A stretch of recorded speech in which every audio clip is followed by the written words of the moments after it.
ang tatlo, katuwa ay nag-ibayo, ngunit itong si Don Pedro may masama palang tungo.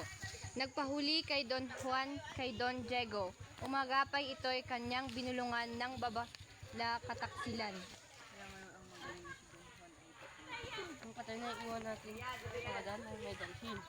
Inumog na si Don Juan na di naman lumalaban, suntok tadyak sa katawan, nung dumapoy walang patlang. Dumating ang magkapatid na taksil, sa amay agad nagturing. Ang adan ay dala namin. Ito baga ang ibong adar na. May tanong sa dalawa. Kung ito ay pagkapangit pala niya. Iboy ayaw ring kumanta pagkat dinaramdam niyang yaong may-ari sa kanya sa palasyo ay wala pa. Samantalang sa palasyo pangyayari ganito, si Don Huay lugong-lugo gagapang-gapang sa damo. Overhang inang marilag tanggulan ng nasa hirap kabagan di man dapat ang aliping kapuspalad.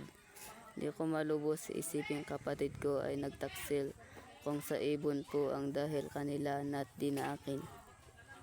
Ang isang bundok may matandang sa susulpot-sulpot, mahina't uugod-ugod sa prinsipe ay dumulog.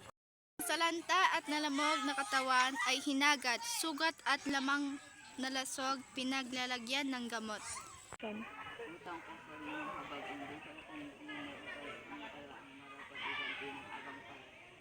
Ang matanda ay tumugon. Lawang luway hindi yun, kundi isang lang ang damay walang gigil. Ang dalawa ay nagkamay bago sila naghiwalay. Matanday sa kabundukan sa Berbanya si Don Juan.